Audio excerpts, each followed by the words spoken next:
Well, hello, good evening and welcome. Welcome to Rangers Radio. Join myself, Oxford, on the panel this evening is the one and only Bridgeman and Blue Star. Evening, gents. Evening, Oxchair, evening, Bridge, evening, Fox, and evening to all the Bears and Bluebells out there in the lobby and all the listeners.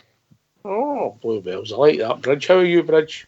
All right, pal. Can I just say a big good evening to you guys in the panel here? Huge good evening to the guys in the lobby and to all the Rangers fans listening in all over the world. Good evening and welcome to Rangers Radio.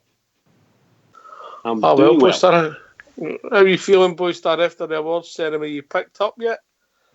Still a bit rough, mate, to be honest. This is Thursday. I know, I've had three really rough, bad days there. Sore stomachs and being sick and all sorts. That's what you get drinking all the fancy drinks, innit, Bridge? He was on some Bookers and...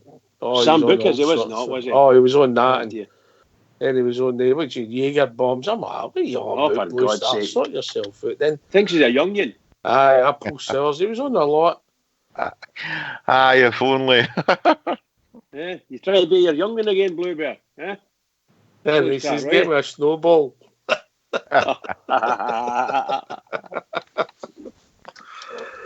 Well, hope you get one to mention. Blue Star, nothing worse. Cheers. Nothing worse. So we've got to part Sunday sometime, Bridge, and start moving on. Get a game on Saturday. Not Sunday again. Yeah, I think it's important. It's not a be all and end all, but it'd be really good to finish on a high. Yeah, I think it's absolutely essential. Given the situation we're in, I think it's essential for us for continuity purposes and to get the feeling going that we win. I really do think it's time we went there because that team have done well against us at times, you know. And I think we could get in there and mollocate them. That's what I want. Go down there and just mollocate them. Put them right in their place. We don't care who they are nor who their manager is.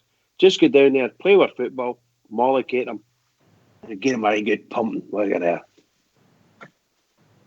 I think the thing about it is, Bridge, look at this. I don't know if it's a new shape or we're just more confident. We look as if we can score goals against anybody at the moment. You know, you're absolutely right. I think the way we're playing, everybody's happy when they're on the pitch. They're playing nice football and they're enjoying playing nice football. And when they make a wee bit of an upset because themselves a wee bit stramash, they manage to get back. And 9 times out of 10, they manage to snuffle it out and win the ball back and things like that, which is great. Because when you saw them when they're a wee bit off form or not 100%, it takes them a wee while to get back. And sometimes we lose valuable free kicks against us and things like that, you know. So, no, I'm happy, very happy. The way we're playing is great. And we should go out there and show them what we're like. Aye, but I think we'll see a different team on the pitch. Blue Star, the way the manager intimated after the game.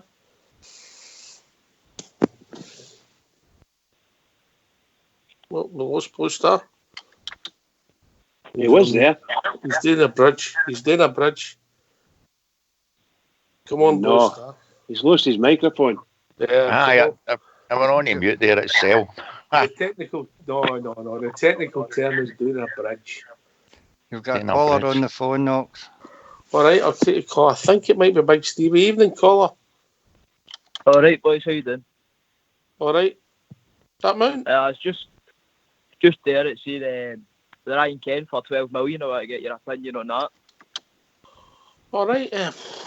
Well, who is it? Who's speaking? New listener, Callum. Callum. New listener. Callum, English football's mental. Wash with money. Ryan Kent. No, he called himself Nelson. Ryan Kent's young enough where you're still buying a bit of untapped potential, you know. But I mean, I don't see him as a £12 million player for us. But in England, running of the mill players with the quality are gone for that kind of money. It's mental. Blue Star? Yeah, I don't think we pay anything like 12 million Oxford. I have to be honest. I can't see that happening. But if it's possible, I'd still like to see us, even if we can keep him another year on loan. I mean, let's be honest, in the big games, I think he showed up. So he'd certainly be a good addition, if it's possible, that is, but certainly no anything like 12 million. Bridgman? Well, we were saying last night, I mean, the value, that's a long time ago, we were getting told he was between 10 and 12 million pounds for Ryan Kent. And it's not far away. The valuation isn't far away from an probably intended sale price of the guy from Liverpool. But Blue Star's right. We've said it before. The probability is if we can get him for another year, that would be fabulous. Whether, in fact, Liverpool want him to come to Rangers and get another year, it may add value onto his... it may even add more value onto him, you know. But they might want to say, well, let's get him into a top championship side or something like that, you know, just to stretch him out a wee bit. But I do hope that's what we get. I hope we get word from them that they're interested in him coming to us for another year. And, of course, the boy himself would be great. We could do with him, that's for sure. I can't see us playing anything like that, but you never know down south. What's your own views, mate? Callum? What's your views on the Kent? What would you pay for him? Realistically, I wouldn't pay anything more than 5 or 7 million between there. I don't think he's worth 12 million. Well, if you put the 7 Maybe he's worth it. If you put the 7 million in, I'll get Bridge to put the other 5 in, and that'll be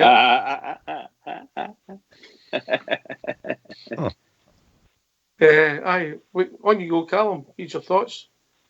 Well, down in England now, because they pay some quite heavy fees, but not here, he's not worth that. No, I agree. I mean, I don't see him as a 12 million pound player yet myself. I mean, he's done really well in the big games. I watched the game again there, or it was the highlights I actually watched this afternoon, just briefly, when I was grabbing a sandwich, and he does some great things, and he shows great skills. There was one, he pulled the ball out there, lovely. I think he's just got to add that wee bit of composure with his final ball, and his game could move on to the next level. He's definitely got a bit of potential. He's brave, and I mean, when I say he's brave, I mean he wants the ball in tight situations, which is a braveness that not everybody's got. Blue Star.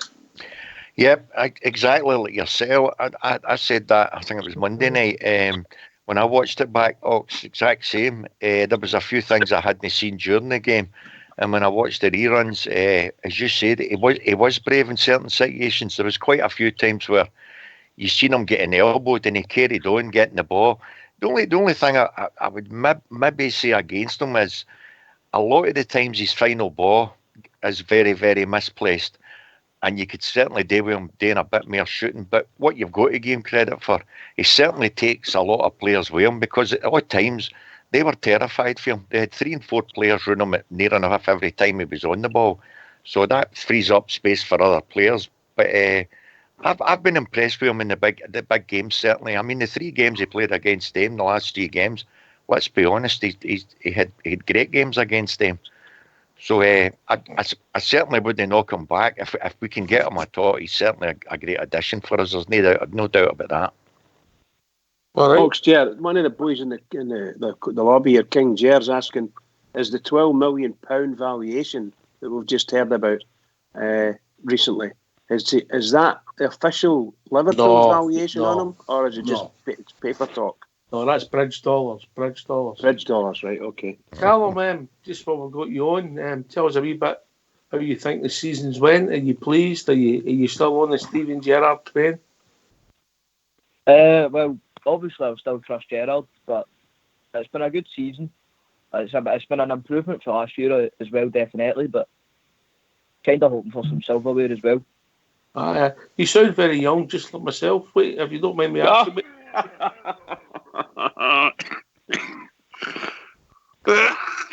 Excuse me.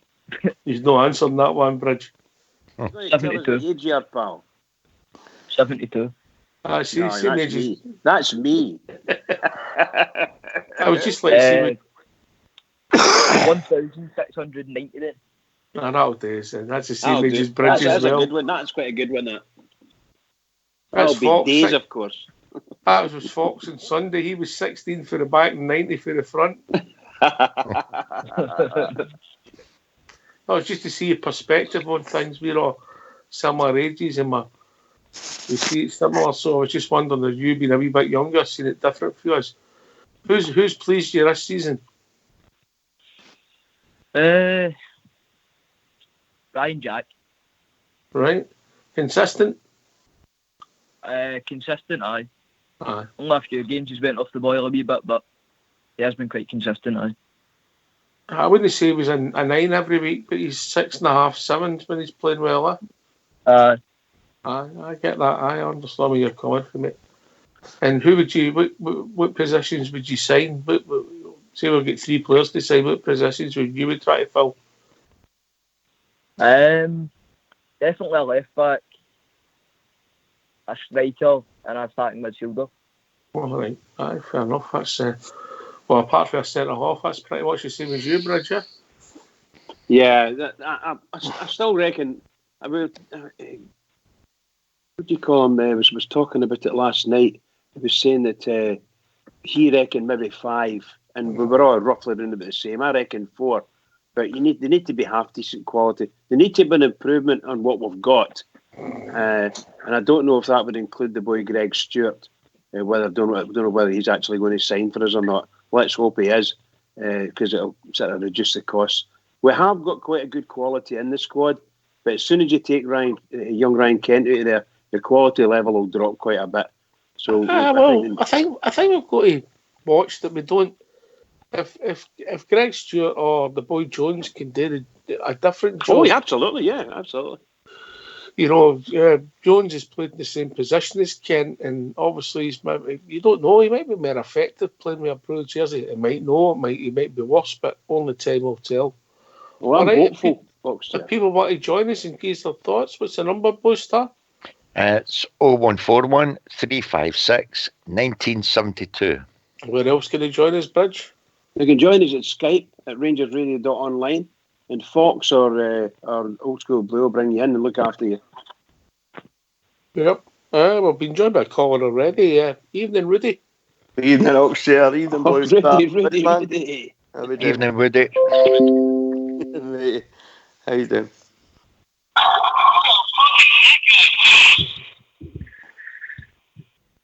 Wow. That wasn't me. The Gremlins, I think. That'll be Stardog coming in from space. How we doing? What's happening, guys? How we doing, Rudy? Aye, good, mate. Aye.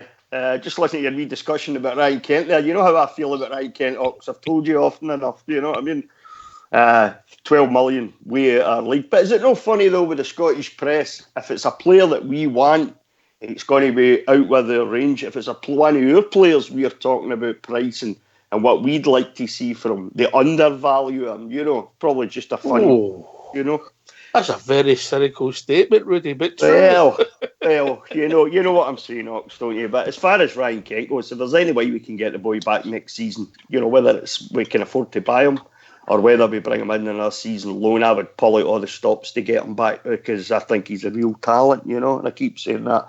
I love him, absolutely love the boy, and I know he could be better, more consistent with his final ball. To be fair, that's easy when you're watching, isn't it? Aye.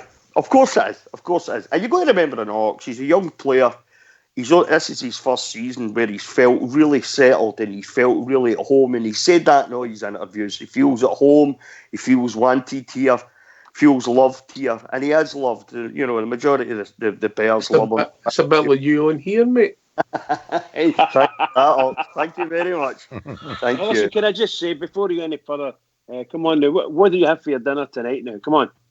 Oh, there's a big plate of mince and tatties tonight, but mince and tatties, nice one. And then I had a fair sized lump of chocolate cake and a coffee afterwards. The hatred's pouring out towards you. I have to say. I'm sorry about that. Was there any dumplings any wee dumplings in with the mince? Always dumplings. What is it like? What are you like? That missus of yours looks after you, boy. How can you have mince and tatties without the dumplings? There's always good dumplings. Yep. And I like them kind of chewy in the middle and a wee bit crispy on the top. Ox, Oh my God! You know what I'm saying, Ox, don't you? Oh, I think you do, mate. I think you do. The Rangers radio listeners will be absolutely enthralled with that one. I'll tell you. Well done, well done. I wish you were on last night for the Bayleaf. The Bayleaf one was a killer last night. A killer. That was on last night. You were talking about the bay leaf. Aye, what was the point of Bayleafs? Point of bay leaves. But you like Ox. I don't know where that came from. I suppose it's a pertinent question, isn't it, for cooks? You know, chefs will be able to give an answer. Maybe we should get a chef to come on, let us know what they think of bay leaves. It was Froggy one of the boys put the recipe. menu up. Didn't he put a recipe up? And bay leaves were in it.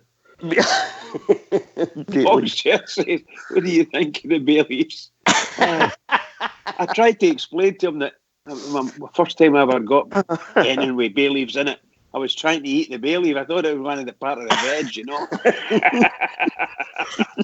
He wasn't dragged up, was he, Bridge? Very uncouth. All right, we'll go show Callum. No bother. No, he's not going, is he? It's you and your bay leaf socks. That's I know. Anyway, Stardog's come in. Evening, Stardog. What's happening, folks? Is all right? Aye, All right, Stardog. I'm all right, your good self, mate. Aye, I couldn't go home last night, mate. There was a power cut down my way. Oh, that was a shame, mate. Aye, well, that's life, eh? What Hey, was your bid? Stardog, you try putting 50 pence in the meter, mate. It usually works. Aye, with a monthly bill, mate. I don't put meters. I don't deal with meters. I told you, Rudy Bear. A monthly bill. A monthly bill. Brilliant. Correct. Never Never for the posh end route. What about Ryan Kent today, man? That was a bit of a disappointment, wasn't it? What was that? Ryan Kent's transfer thing, be. It's not like We were people just talking discussing about that, Stardog, and we weren't sure whether, in fact, it's an official valuation or whether it's paper talk. I know that, but I just think there's got to be some kind of happy medium between the club having seen his success at Earth clubs, but he's came here and he's happy here. We want him, he wants to be here. I just think they've got to make sure their player's gone somewhere that he's going to be happy and all, and no somebody's just going to be left in the cold. Do you know what I mean? He's got potential at Earth club, man. Absolutely. Stardog, turn your volume down just a wee bit, mate. You're very loud. No bother, buddy, sorry. Just a wee bit, mate. Just a wee bit. Is that better, Ox? Just a wee bit more, mate. Right, that's better, isn't it? No, it's just the same. Oh, I'm away. No one, you don't get any calls. You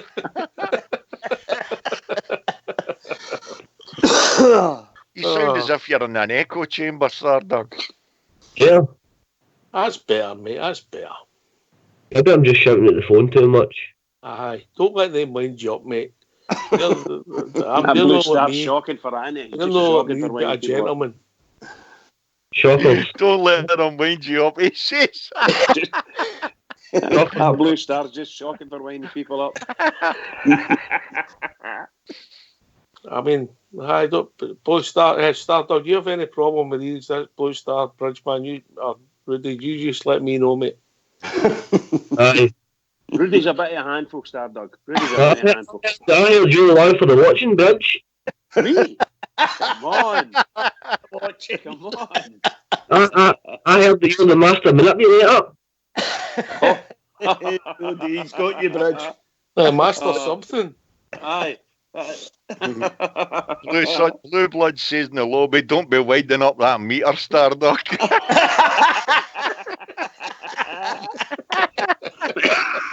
Meter lane. You can always try, see if you get one of the jelly molds and you get the right shape of the coins, mate. You don't need real coins. My meter out of your affairs. Cumbrian Bear says, I've known him since he was a pup.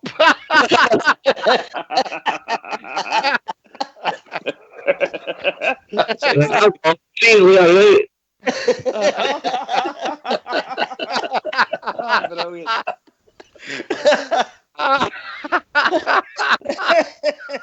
Sorry. I told you, Stardog, watch they two. Watch them, pal. They'll wind you up some rotten. Oh, wait, that's me. I've had enough. I'll see you later. I'm out.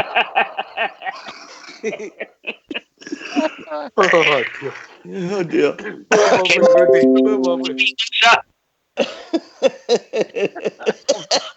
We'll be joined by a caller, evening caller. That was a cracker. Oh, it's a beauty. Oh, that was good. That was a good one, Blue Star. We'll be joined by a caller, evening caller. Hey again, guys, it's Wheels. Wheels, you need to speak up, mate. How you doing? All right. All right, Is Wheels. that Stardug back in? Criminals. Well, I'm just on. Ox, I'm just on because I work for a utility, and I'm just on to see if Stardug wants a smart meter.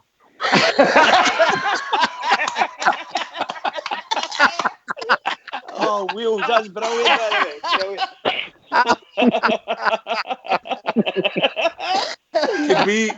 Can we at Rangers Radio get him a smart meter?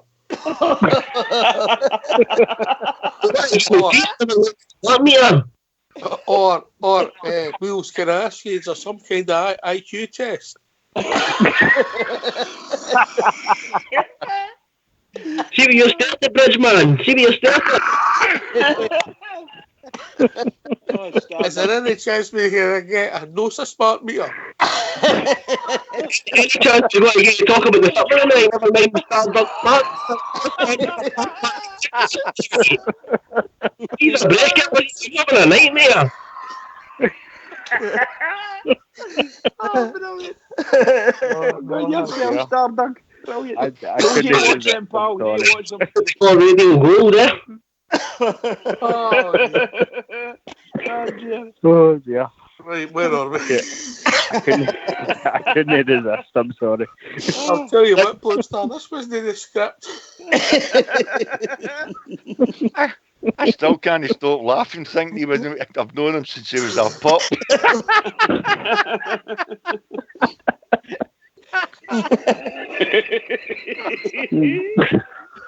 Oh, brilliant. I need to go him. Right, here we go. How we doing, Wheels? I'm not bad, guys. Not bad. How disappointed are you? Disappointed Aye. in the season. Well, what might have been if, buts, maybes, it's maybe disappointed is not the right word, but I feel as if we could have been in a better place. Aye, it's odd in the silly wee draws that we had. See if we hadn't had even half of them, we'd have been miles ahead in the league. Do you know what I mean? Losing last minute goals and just not being able to hold a lead. Do you know what I mean? Are you happy with the progress, mate? Oh, aye, absolutely. It's definitely been progress to what it's been the last couple of seasons, 100%. And I think Sunday just proved that. All right. For me. I think that proved just how, how close the gap is compared to what people seem to think it is. Do you know what I mean? Right. If not, we showed that we can be a better team than them. So it's all about consistency. That's the key, consistency. Right, fair comment, mate. Stardug chum. Seeing Sunday, I thought we proved we were better football players in the midfield than them. Would you agree with that?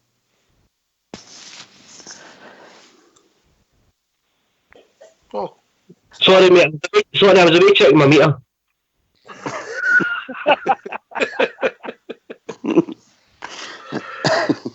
I'm not answering any more questions till Bruce there stops laughing like a wee lassie. All right, pal. Ow. You think next year, Stardug, we can win a lot? Very good. Oh, the rest of these are firing in. Words fail me, I tell you. You come over here to talk to your pals and this is what you get. I'm just a bit here. At least it's your turn tonight, mate. It's usually Bridge who gets it. Bridge, what? I'm blaming this on Bridge. This is 100% on Bridge. I can't where you sit, Bridge. Right. For midfielding Sunday, somebody pointed out, I think it was a Monday night show, that we might have all of a sudden we've developed a system where we've got better players than them in the midfield. We couldn't see that coming at the start of the season. Do you think that's a fair comment? Aye, definitely. Mate, I think it would have been a totally different season if we'd had day three players on at the start of the season. I think through Morelos been out his 4 games, we've been basically kind of forced into that position, that formation. We've won it without kind of meaning to. And I just think we play better as a team now. So that's gone forward. So arguably, this sounds daft, but without our best player, we've got our best team. Is that what you're thinking? I think we play better as a team. Aye, I think so. The midfield seems to get involved more in the goals and the all-round play, mate. Aye, I would say that. I know it sounds stupid because Alfie scored 9 goals, mate, but I just think we play better as a team. That's a fair comment, Rudy. The stats would bear that out in the last few games. 100%. I mean, pushing Scott Arfield further forward into that position, he's playing a kind of number 10 role now. And he's took to it like a fish to water. He's been absolutely fantastic. That was one of, I think me and Blue Star were on here one night a few weeks ago before we went in this, before the split, it certainly was anyway. And we were having a good gripe about Scott Arfield. Weren't getting what we should be getting out of him, his experience and all the rest of it. And then they found this formation, with the fact that Alfredo had been out for 4 weeks, suspended. They changed the formation a wee bit, pushed Scott Arfield further forward, and he found his feet, and he's been absolutely brilliant. I watched the game, that's 3 times I've watched the game since the weekend there, and Scott Arfield was immense at the weekend. But that was him just continuing his good run of games that he's had. Did you watch the way Arfield and Kent, when one couldn't get to him, the other one shut down? They were taking turns each. I'll tell you what else impressed me and all between Arfield and Ryan Kent. When one of them was moving out of position, somebody else was moving into that position. So when Kent found himself in the middle of the park, Defoe was moving a bit further left. And then at one point, when Scotty Arfield was kind of, he was getting himself into the box in the middle of the park. And when I looked to see what Defoe was there on the right-hand side, coming into the box for the right-hand side.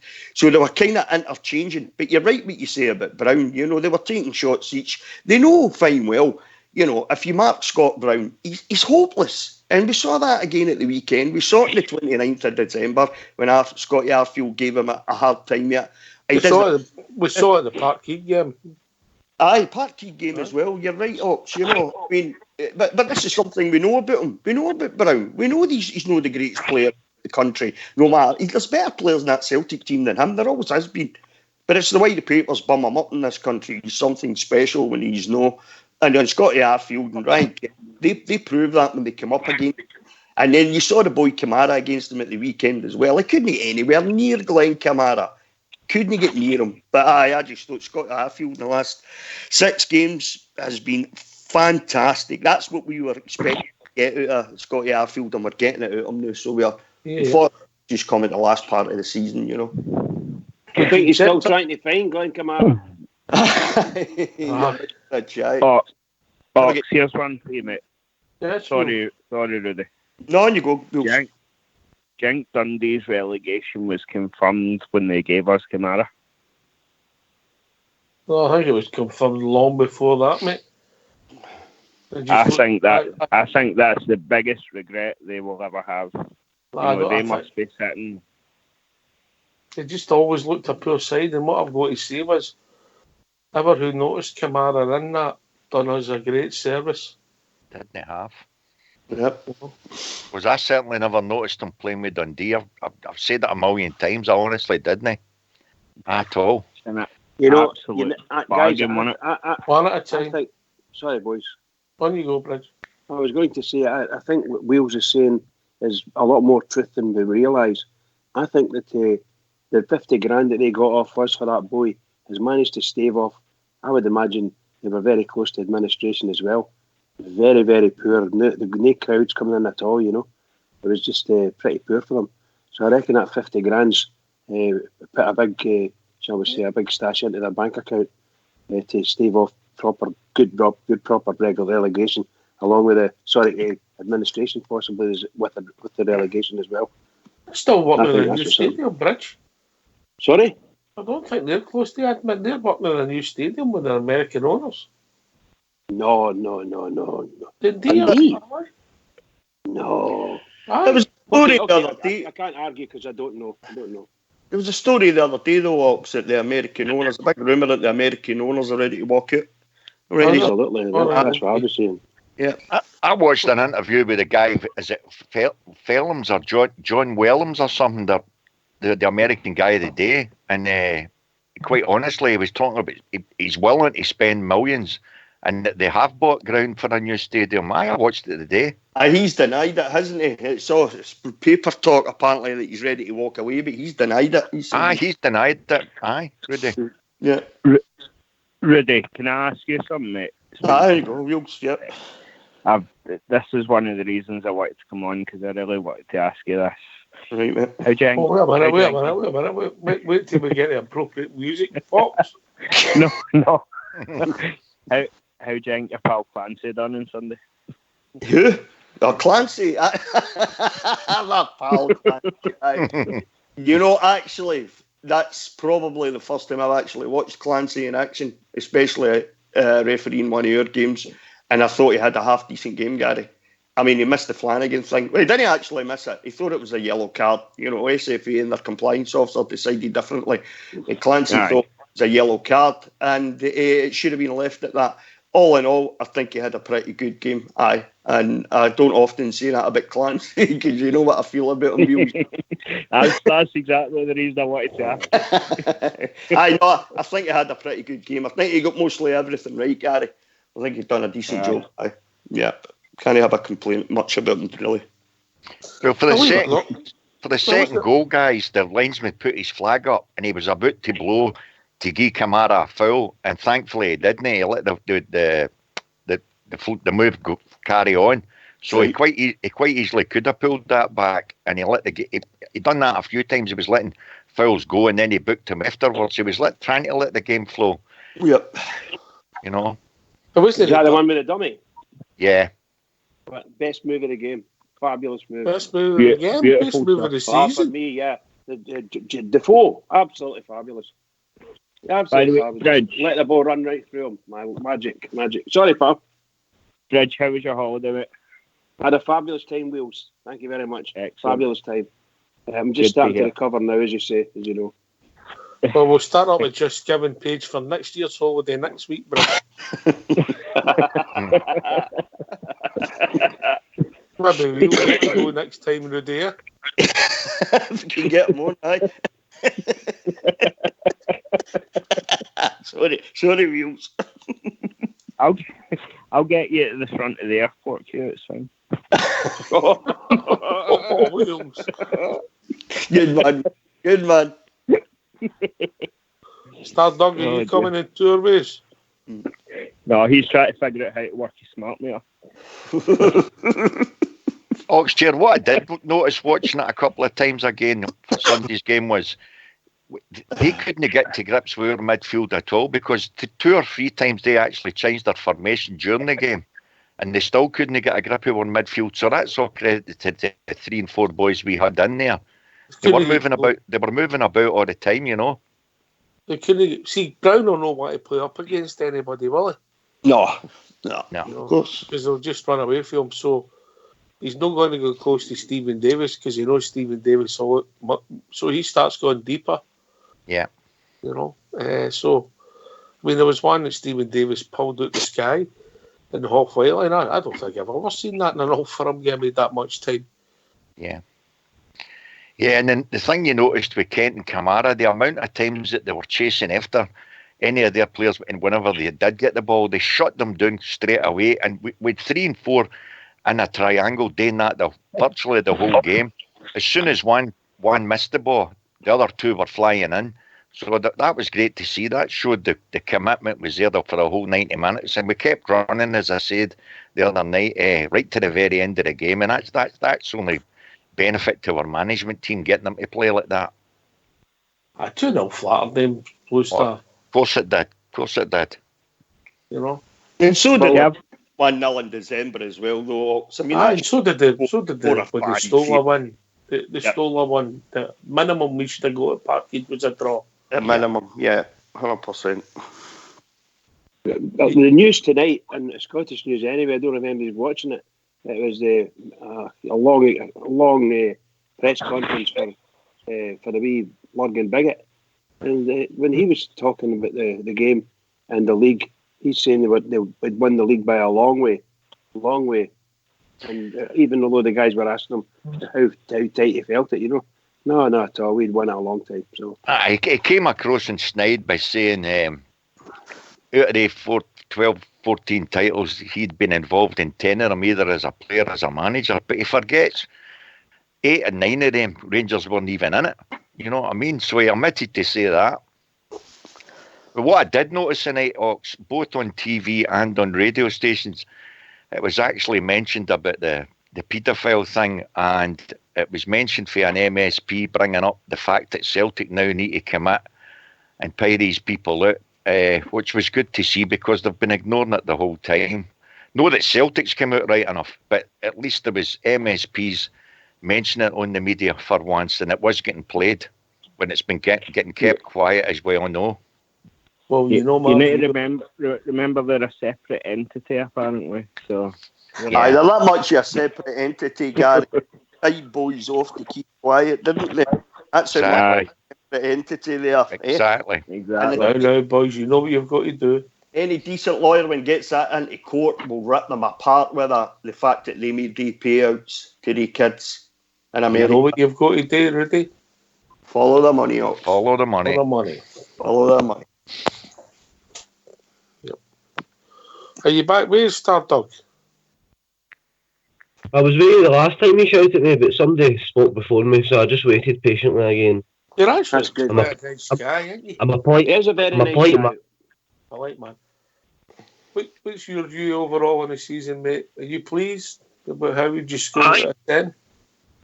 I know I'll get a 9, mate, just because of the fact that we haven't won silverware, but the fact that the European run at the start, is that me echoing? You're quite loud. I don't know if it's your speaker on your phone, mate. But carry on. Just turn it down a wee bit, mate. No. I've turned it right down, mate. It's basically like I'm. No, it doesn't matter. Is that better? That's clearer, aye. Right. No, I think the European run at the start of the season, I think we were all kind of blown away by that. Like when we get into that group stage, I don't think MD expected to get half the results we did. I thought we were superb in the group stages, and I think we were unlucky not to get through to the next round, mate. As we say all the time. That decision. Aye, that's that. I mean, I look back to Moscow, and I just think to John Flanagan, clear your lines, mate. If you clear your lines there, they 2 goals don't even happen because we lose the next goal for the kick-off, and it was just a calamity in the 2 minutes that just kind of let us down, mate. But like we say on here all the time, the draws let us down more than anything. I think over a season we compete it. And I said it on here on Monday, if you think about it, nobody gave us a hiding in that league this year. Any games we've drew, we've dominated possession and things like that. It's the last minute goals against Aberdeen, Hibs and Motherwell and things like that stung us this year, mate. We've definitely competed with Celtic. And honestly, they need to, I don't want to talk about them because I hate talking about them, even the politics about what's going on there. I hate it, mate. I'd rather just talk about us, but they've got to strip that team down and rebuild it. Steven Gerrard said the other day, we've not got a broken team anymore. He's actually got a core to build after next year. So I'm excited, mate, to get the 3-4 quality players in that we're all looking for and build for them and see what happens next season. But I think it's been a great season, mate, overall. Disappointed not to win anything, but I'm pleased with Gerrard and the team, definitely. I think that's a fair comment, mate. I didn't see the run in Europe coming, I'll be honest with you. What about yourself, Rudy? Did you see that? No. I thought, 2 or 3 qualifying rounds, I thought we'd come up against somebody that we just wouldn't be able to match. And consider that Steven Gerrard had brought in, and Mark Allen had brought 14 players in. So essentially you were talking about a new team, and to expect them to hit the ground running so quickly in Europe was just that. I never thought it would happen. And as Stardog says, never thought for a minute we'd get into the group sections and we'd get the great nights back again at Ibrox, but we did. And it's one of the positives that's come for this season. Anybody that says there's been no improvement on last season's talking through a hole in their heat. All you need to do is just look at the European run alone. 14 games, I think. What did we lose? 2 at the 14 or something like that? 2 defeats out of 14 games in Europe. There's no way I thought that would have happened. So say it's 2 or 3 qualifying rounds, come up against somebody that's too good for us, we wouldn't be able to match. and that would be all right because I considered that would be improvement on last season, you know. But Stardog says it's the draws that's let us down, and that's the frustrating part of this season. We've played some fantastic football at times. We've had some great results against them, which we haven't managed in the last few seasons, apart from the semi-final. You know, so we're watching a team now that can play football, and we can see that they can play football, Ox. Now we just need to look forward to bringing some quality in. It's not about quantity anymore. It's quality. He's got a really good base there to build on for next season. And let's hope we can manage to do that come the summertime, bringing some real quality for us to watch. Poster, then Bridge. Exactly what Rudy says, Oxcheer. I think immediately we were looking for immediate success, as we all were, to keep winning and push us up the league. But as Rudy says there, we started off with 14 games in Europe. The very fact we played some half-decent sides in that tournament, and we were only beaten twice. Look at it this way. If we'd been playing in that tournament now, I'll tell you right now, we'd undoubtedly have qualified. It's took our team maybe a wee bit longer. In fact, if you're being honest about it and you look at it sensibly, it's not took them longer. We started, as Rudy says, with 15 new players. That's more than a full team. Yep. It had to take them time to get used to the Scottish game. It had to take them time to get certain formations, and it also took our manager time to see who could play with who, and that's how we went on a run now. And as I say, as it turns out, we're only going to be 6 points behind. We know we've not won anything, but at the same time, to start with all the new players, to start with a whole new team, to start with a new management team, we've done terrific. All right, how we doing, caller? Hey, Paul, how are you? All right, what's your name? Robert, I lost it here. How we doing, Robert? No bad. That's good to Stephen Clark get command too. What's that, mate? Stephen Clark get command. Stephen Clark get Scotland too. Has it been announced? Aye, is he? All right, I never seen that, mate. That's good, isn't it?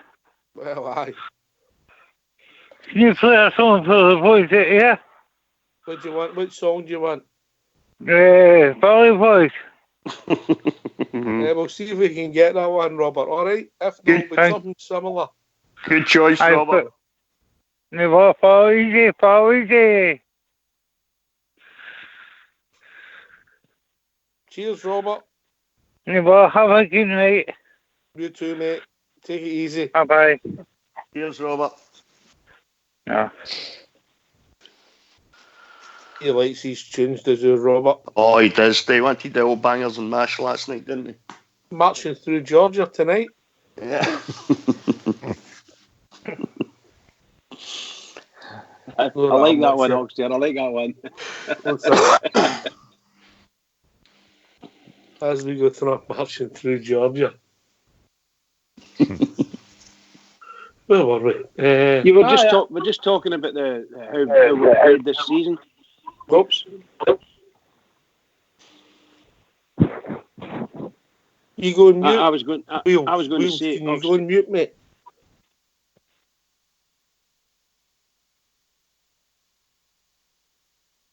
I was just going to say that I got the feeling. I said this no long after the season started.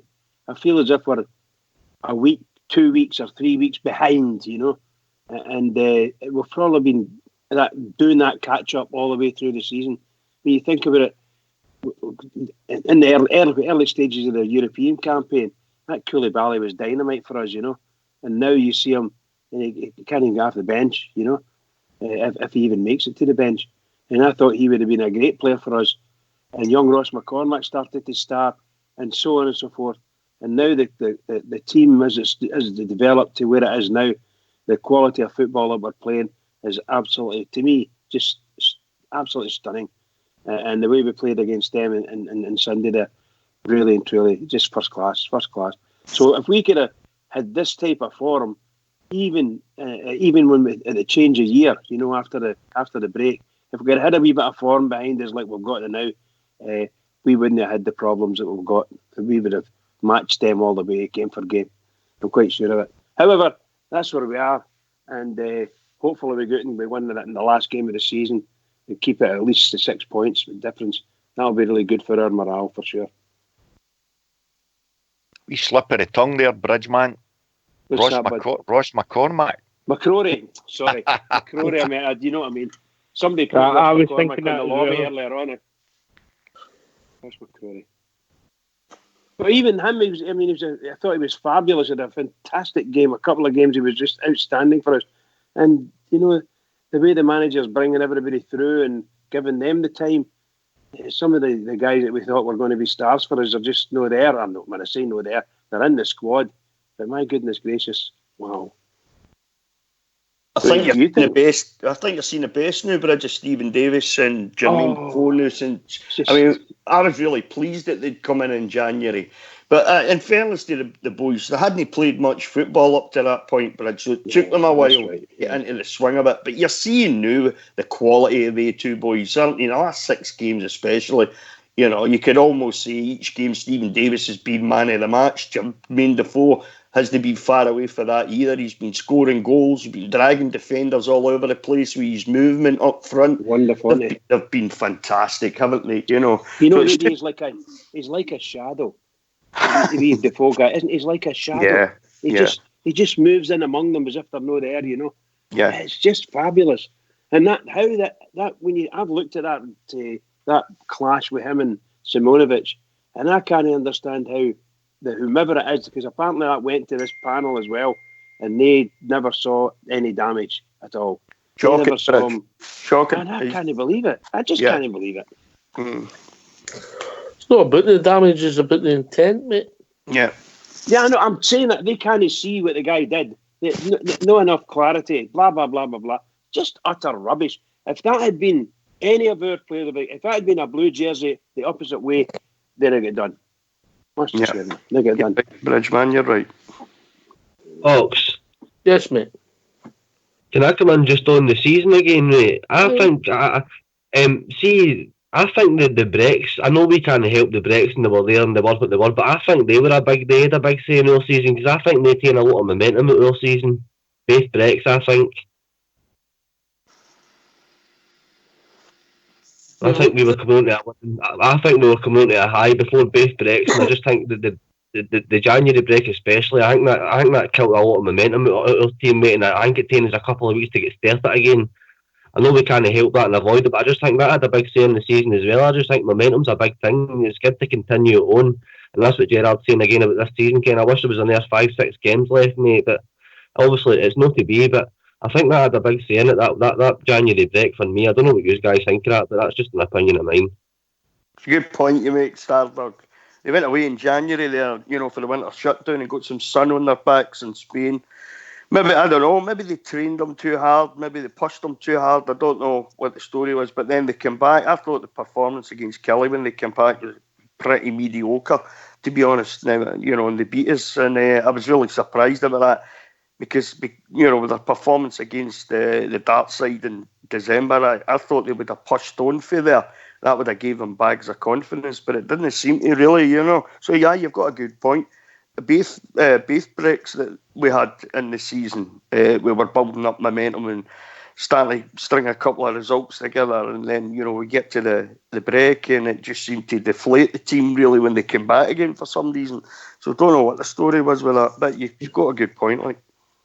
I just think it taken us a while to fire back up again. I mean, but like you're saying the Kilmarnock performance, I thought we were rotten against Kilmarnock. And I mean, we didn't win a game in March at all, did we? I just think it taken us a good few weeks to get started back up again. I just think momentum's such a big thing, and ideally, if we could have kept that going, it could have been different, but it should have, could have done it really. It takes a lot to get momentum going. You've got to start stringing 2, 3, 4 games together, you know. And then you start to build up momentum. It doesn't happen right away. It takes a few games, you know. So the longer it takes you to start getting the wins under your belt and stringing wins together like that, the longer it takes you to build the momentum up, doesn't it? You know, but Stephen Gerrard's made a good point and all. If only there was another 5 or 6 games of the season left, you know, because they really have had a peak for them by the looks of things just now, you know. So I'm unfortunately, just reading, lads, that Katic is out because he's away with Croatia under 21s. Flanagan can't play. Barisic has already said he'll not be playing in AstroTurf. So that'll probably mean Halliday coming back in at left back and possibly Worrell instead of Katic. So there definitely will be changes for Sunday. It looks like it, Well, Worrell will need to put enough. He's playing for his future now, so he is at the end of the day. He's playing for his future as well. If he's meant to be this big defender down south and things like that, so I'm expecting a performance for these guys. I wouldn't like to think anybody's got their holiday shoes on yet. We've still got a game to play here. That's the problem you've got now. It's all after the Lord Mayor's show now, isn't it? Aye. You know, so you could have Tav, Golston, and Golston doesn't look fit. See, the thing is, Ox, this isn't just an end of the season game for Kelly. This is a game for me getting to Europe. They'll be right up for this. We can't go here and just lie down because we're second, things like that. They'll say we need to keep this winning streak going. So I would like to think Joe Worrell turns up for us. I know Andy Halliday will. I don't want Andy having the whole heat on. Halliday and Worrell, I would say that'll be the back four. Yeah. And we'll see what injuries we've got in the midfield.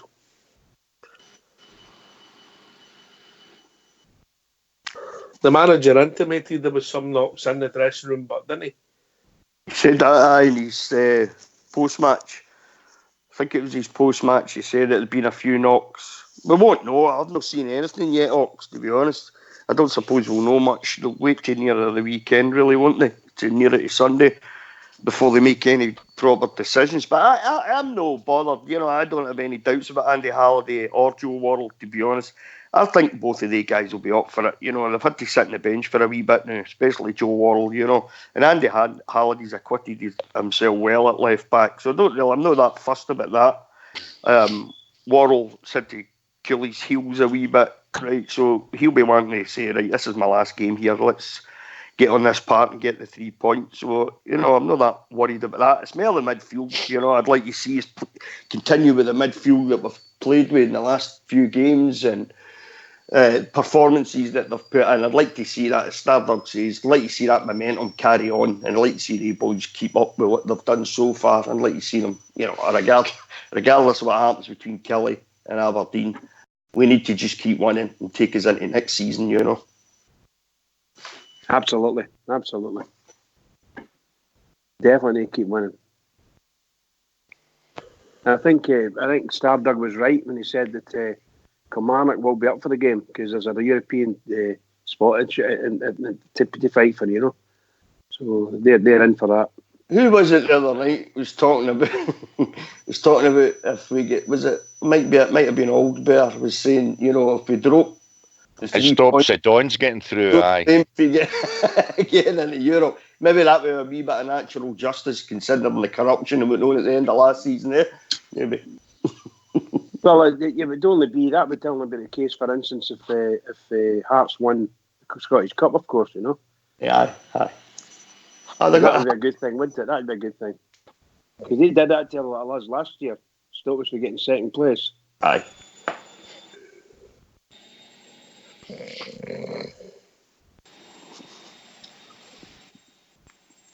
What was happening? I thought I was doing a bridge, then I was turning on and off. Okay. It'll be interesting to see where we end up, who's playing and Sunday. If we play without any freedom, any fear, and we use the ball into space with freedom, we'll win the match. We've needed to defeat the Command anyway. We've let ourselves down with them in the league, but in the cups we've leathered them. Aye, that's a point, Stardog. Yep. We just need to take that into the league game at the weekend. You know, get the 3 points, get the season finished now, and then look forward to summer signings. Yeah. It'd be great if you Patrick. Looking forward to the game on Sunday Bridge. Yeah, you know, I'm just desperate to see the team again. I always just like to see the team. I like to see my team either at home or away. Preferably at home because I can get to the games. Or I go to the games, should I say. But I would just love to see us, as I say, going out and mollicating them. Just mollocate them. You know, really and truly mollocate them. They deserve it, and we deserve it. And that'll finish our season up just lovely. 7 games in a row, you know, 7 wins in a row. Yeah, keep a clean sheet. That'll be pretty good. Pretty good. I can't say it any more than 1-0 at the moment. It's not like you, is it? I just can't do it. Not like him, Rudy, is it?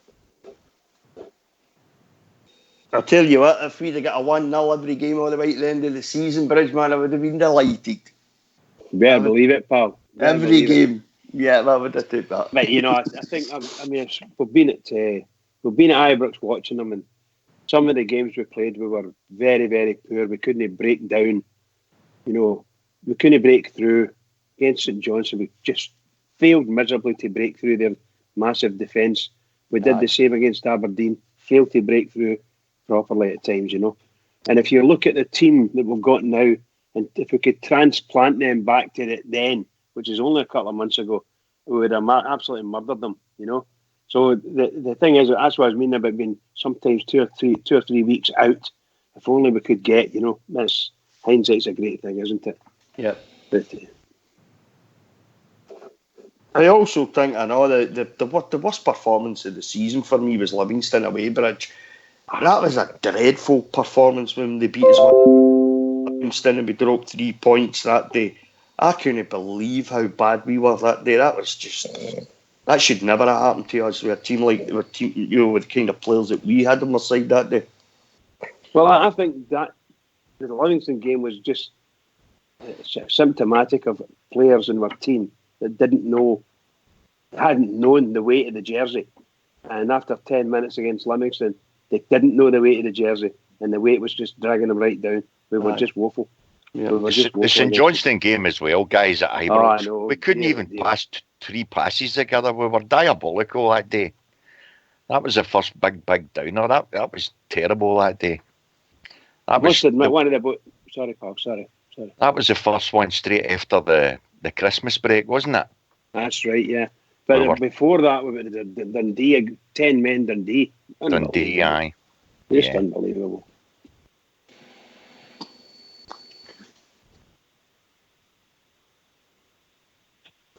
Anyway, get yourself some mute. Right. Of a tune to your Fox.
Bridge?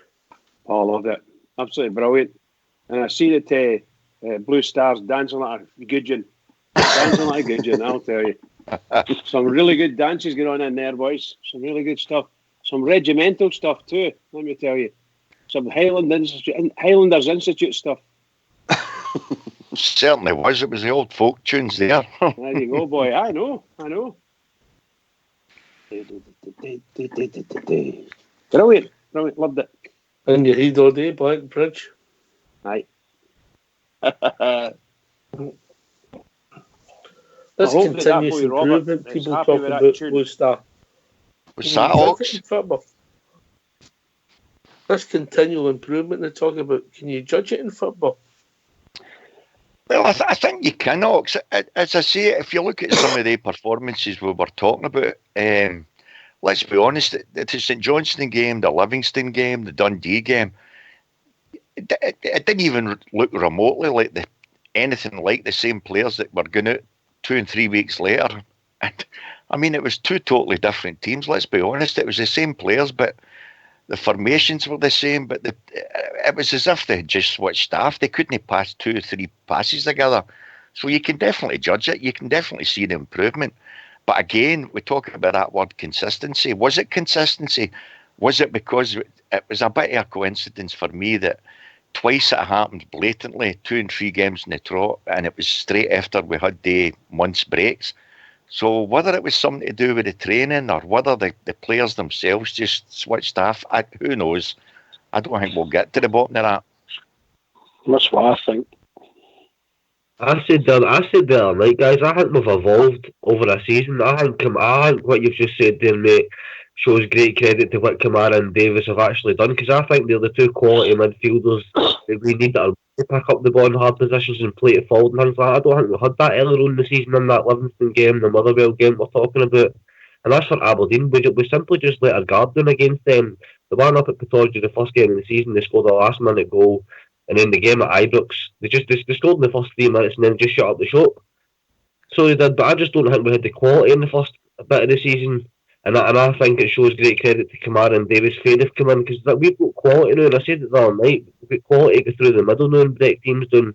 And I just think that's great credit to the two boys that come in January, mate. Yeah, we're talking about quality.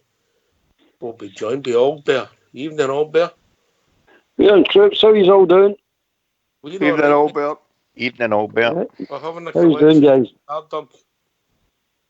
I was listening earlier on. Give the boy at hard, you tight the night, you know.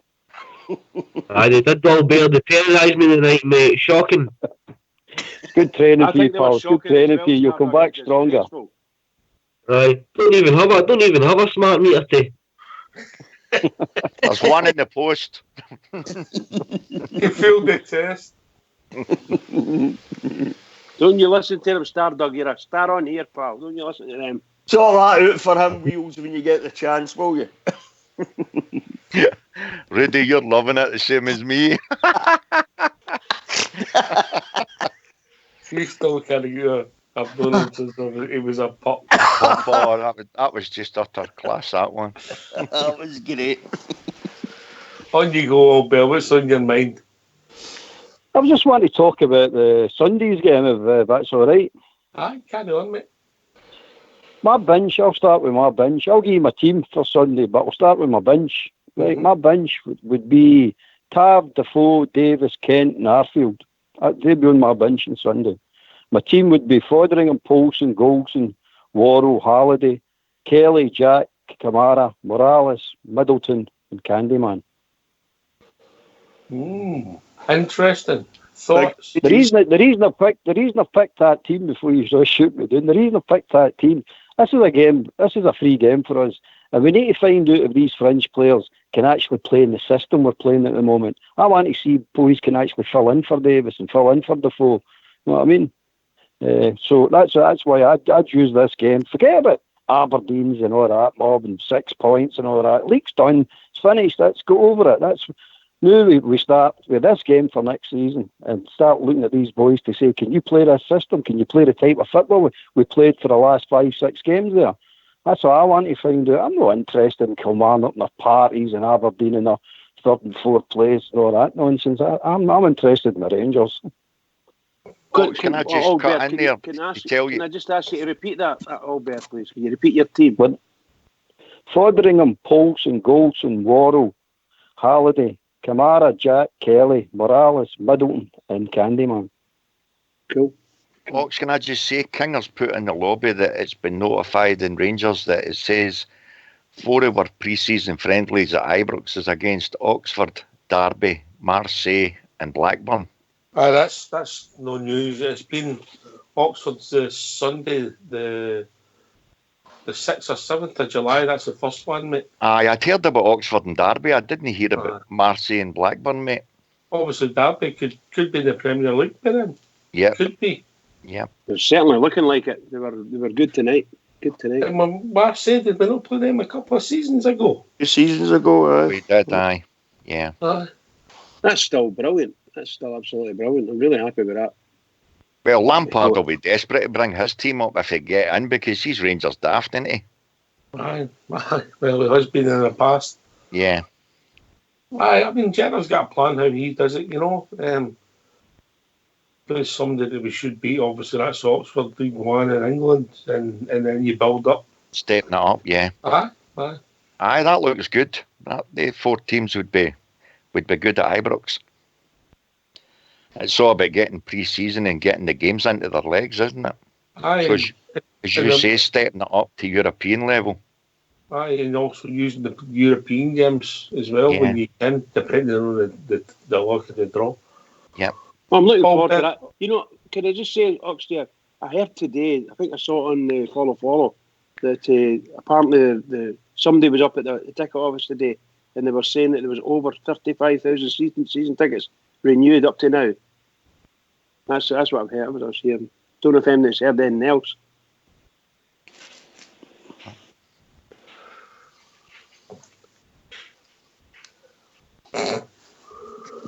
Okay. So we all up back here. See what problems are right with the internet. Aye, build up the Albert. You're thinking. I get your thinking, mate. I like it. I'm going to go along with it. I'm in. I'm on the Albert train for Sunday. Anybody Well, certainly going with our manager, Ox, he said in that very first interview after the game on Sunday there would be changes. It wasn't a couple. He was talking about as if there would be a good 3 or 4 at least. So going tonight and what we've heard, the Katic definitely isn't there. Flanagan isn't going to be there. Who's the other one? And Barisic said he'll not play on AstroTurf. So we know he's not been playing anyway, but that's 3 places up for grabs straight away. So Albert's probably got a good point there. He might give the likes of Candyman another game and drop our captain because he's played near enough every game, hasn't he? He could be doing with a rest. He's played every league game, aye? Definitely. Yeah, aye. You might see this boy Paulson and all. I want to see this boy Paulson before the end of the season, if possible. Yeah, play him at right back, yeah. You might have a good point there, Old. This boy Paulson, I mean, the American players I've signed in the past have been pretty good for us, eh? They have. The Beasley and... for 3 or 4 and they've all done a good turn-outs, yeah. Especially in midfield. Rayner was a class player, wasn't he? Rayner was class, aye. Bocanegra. Yeah. Never seen him at his best, did we, the circumstances, but he's still done all right, yeah? Absolutely fantastic player. And the other one at the back. Edu was good as well. What was the other boy that played the centre half? Started with a Bocanegra. Yeah. I think Edu scored one of the most exciting goals that's ever been witnessed at Ibrox. You know, sort of last kick of the ball type thing. Fabulous. My favourite bridge, man. Absolutely. It just killed them. You could see the whole life. Fabulous. Place just went crazy, didn't it? Yeah, it's wonderful when it happens like that. That's really great. I dare say they've got their own memories of some of the goals that we'll let in the last minute as well, you know. But no, that was great.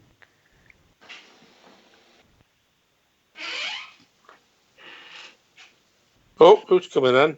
Somebody coming in? Bad dog back in. They're back in.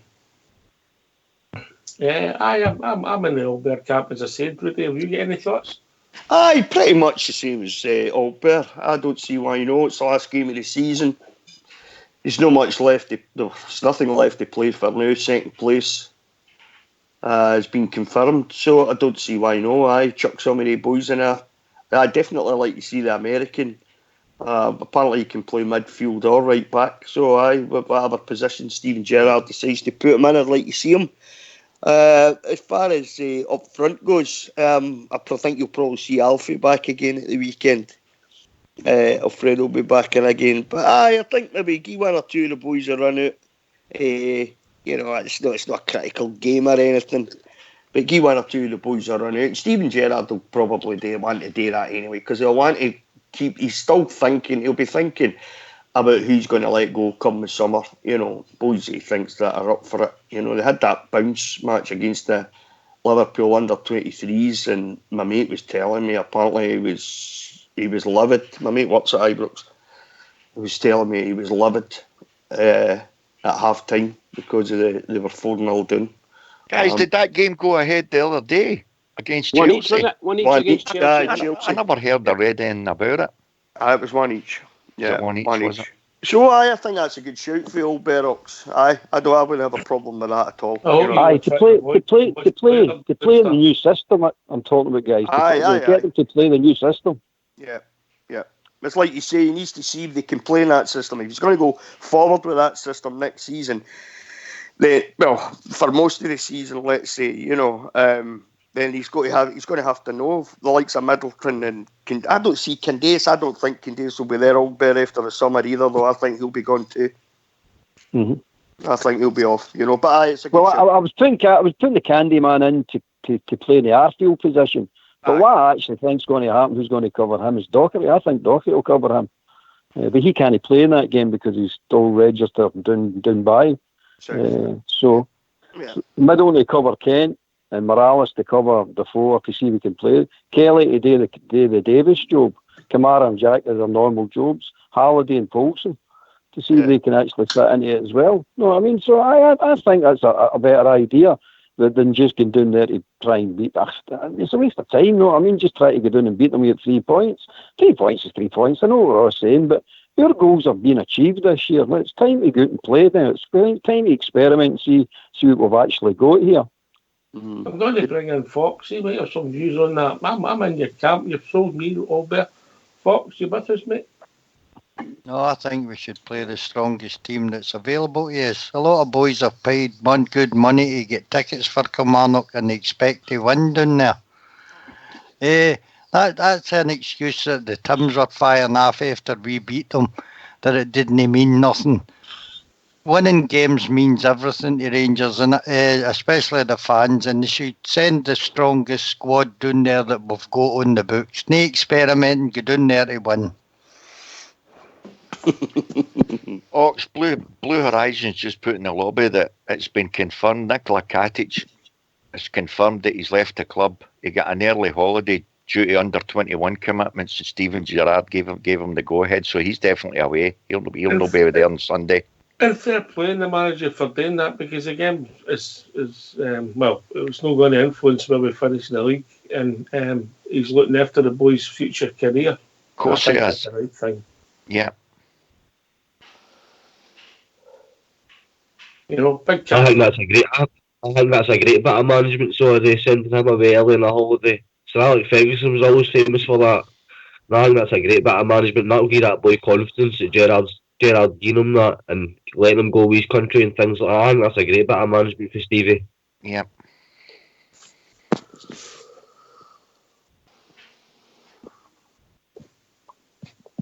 Remember during the season we were asking what we thought of our manager. Not even halfway through the season we were asking what we thought, is it a hit or a miss? And I think if you just ask the same question now, you've got an absolutely resounding hit from all the Rangers fans. I think he's been outstanding and total class. Absolutely lovely. And you watch some of the replays, of the big game, the weekend, and you watch that wee Mingin guy for Lug and Bigot, Just class. But then you listen to that wee video with Crouch talking about Steven Gerrard. And that'll tell you, watch that. I caught it today, I caught it on YouTube today, and he was talking about when he signed for Liverpool, and his very first training session, he went, Steven Gerrard and Carragher are ruthless, absolutely ruthless. He says, within one training session, they'll decide whether you're crap or you've got it. He says, what they do is they fire the ball at you in the practice games. He says, it's top speed, and they fire the ball at you, and they look at your touch to see that you can actually control it, can do what you're supposed to be doing. He went, but they're absolutely ruthless. He went, Steven Gerrard's standards are very, very high, he says, and he doesn't allow anybody to drop down below those standards. Yeah, that tells me everything I want to know about the man. The man will do for me. If you listen to a bit of that, was it young Sean that used to say that if he's listening to a bit of that audio book that's on Gerrard, although it's dead long, I'd listen to Sean. A good, it was me. Was it yourself? Was it started on yourself? Yeah. I will. See, when you listen to that, it tells you straight in training. He wasn't just a competitor. It says he was absolutely lethal. And as Thingby says there, him and Carragher. The two of them, as you say, as soon as if they thought somebody was even going in half-heartedly, that was it. They'd made their mind up. You weren't for Liverpool. So his standards are very, very high. And you can tell that, guys, the way that guy spoke to the media the whole season, for me, it's been utter out-and-out class. I've never heard anybody speaking as good as him. I honestly haven't. He's been utter class. It's almost as if he knows exactly how they're going to try and trip him up. He's got answers for them before they've even asked him the question. He's class in interviews, absolute class. He's dealt with the media all his adult life, though, hasn't he? Blue Star, you know. Yeah. You're a Liverpool captain, you know, England captain, World Cups, all sorts of stuff, European tournaments, you know. So the mug's up here, you know, this wee backwater, you know, that these journalists, so-called journalists up here working, they're nothing for him. You know, he just swats them away. You know, watching all his pressers, as you say, he's been exemplary in all his pressers, you know. And I think even for him, I don't even think he's realised just how big a club we are until he's walked in the door. Because even when he's talking about the Rangers, it's Glasgow Rangers and how famous and how big this club is. How many times does he say it? He says it hour and hour and hour again. Aye. For me, the guy is he's fabulous in interviews. He's absolute class. He really is. Yeah, agree with you. Did any of you notice that there was a wee statement come out for Robertson, general manager, and he was saying about the leading up to the 150th anniversary, they're going to redo Edmondson House. Did anybody read that or hear it? No. Apparently they're going to get that fitted out for the anniversary. Hopefully it's done before the anniversary, and it's obviously open. It's going to be someplace open to the fans. So that might be the new fan zone area and so on and so forth. So that might be very interesting. It will be very interesting if they can spend some money in there and get that upgraded. Something we've been looking for a while. I don't know about you guys, but see that guy Robertson, he comes out as a nice guy. He really does come out as a nice guy, but he's too wishy-washy for me. Albert, I've said it before. He'll do us until such times as he gets us past the really difficult stages. And once we get to near the top of the league, which we are now, and resettled, I think within a couple of seasons, that guy will be gone. If he's on a contract, the contract will come to an end, and they'll bring someone else in as a chief executive officer with teeth. I think that's You've often said, Bridgeman, you want a bulldog in that position. Yeah, I think it'll happen. He's a really nice guy, and he's well known in Scottish football, and he's a tolerator. And at the AGMs that we've been at, and Fox is there with us, and you hear when he talks, it's as if he's reluctant to say too much. Maybe he can't say too much, but it comes across as reluctant to commit anything. And the fans don't like that too much. They want somebody to come out and say what he really means, what he can do. And I think the biggest talking point was in the last AGM was they were talking round about the BBC, and he was telling us that they've asked the BBC to come and sit down with us and talk to us and so on and so forth, but they're not forthcoming. And he says, but we'll keep trying. And you could hear the groan and among the fans when he said that. Well, I was expecting him to say, well, we'll just tell him to go away and don't come back again and stay away from Ibrox forever, something like that. But no, it's just keeping it going in perpetuity. It's as if they're holding the upper hand constantly with us. Hopefully, somewhere along the line, we'll get settled. We'll know what we're doing, and we'll get it sorted out with them one way or the other. Hopefully, our way. It'll be interesting to see how it pans out going forward. Yeah. I think he's done a good job. I think the trouble is he comes because the way he speaks. He's quite a naturally quiet speaker, an articulate but quiet spoken guy. No, he definitely. You're right, Ox. He comes over as a nice guy. I'm not got anything against the guy. But I'm looking for something. But you look at and listen to with a pair of boys. You know what I mean? You're sitting going, "Come on, let's stand up for ourselves here. Let's no mince our words." And we won't things like coming out with we won't tolerate this. Hard statements like that saying this is done. The line's drawn in the sand. You can't go by that anymore. We're not allowing it. But just to come back and we'll have a wee talk to them or a wee sit down and we'll have a wee cuddle and all that. That's exactly what it sounds like, Albert. That's what he sounds like. I know. Well, see that carry on with build bridges. See the tools about building bridges. Get the tools and dig trenches because I'm going in the trench. I don't want to be pals with them. I remember a guy on here a few weeks ago said we have to build bridges with the BBC because it's a battle we can't win. I know we can't win it. I've said this before, we can't win it. But at the end of the day, you can't do it the way he's doing it. You need to say, if they're not going to have a meeting with us, then you go to the arbitration, whoever it is, you go to the overseers of the media and bring them in and going, look, this is not right. This can't be a British broadcasting company working after public money, acting against one football club like this. It's no allowed, Box. It's just no allowed. But we're allowing it to happen. It's got to come to an end, I'm telling you. And I've told you before, you're not going to get away with this until you give that guy access to Ibrox again. The press is a very difficult thing to take on. Fox, you've always said that, mate. I don't think that guy or anybody at the BBC will ever get access to Ibrox again. They're going to have to go a long way. We've been joined by a caller. Evening, caller. Oh, sorry. How's it going, lads? It's Tapes. How we doing, mate? No bad, lads. It's been a while. We've missed you, mate. We've missed you. Are you on for the free smart meter? Come again? Are you on for your free smart meter? Aye, well, I've been busy recently because I've been following the money. You follow the money, mate. You'll find out what all happened. Aye, lads. I've got a question for you regards to next season. Before I ask it, the game that Sunday there. Whoa, that was a fantastic experience.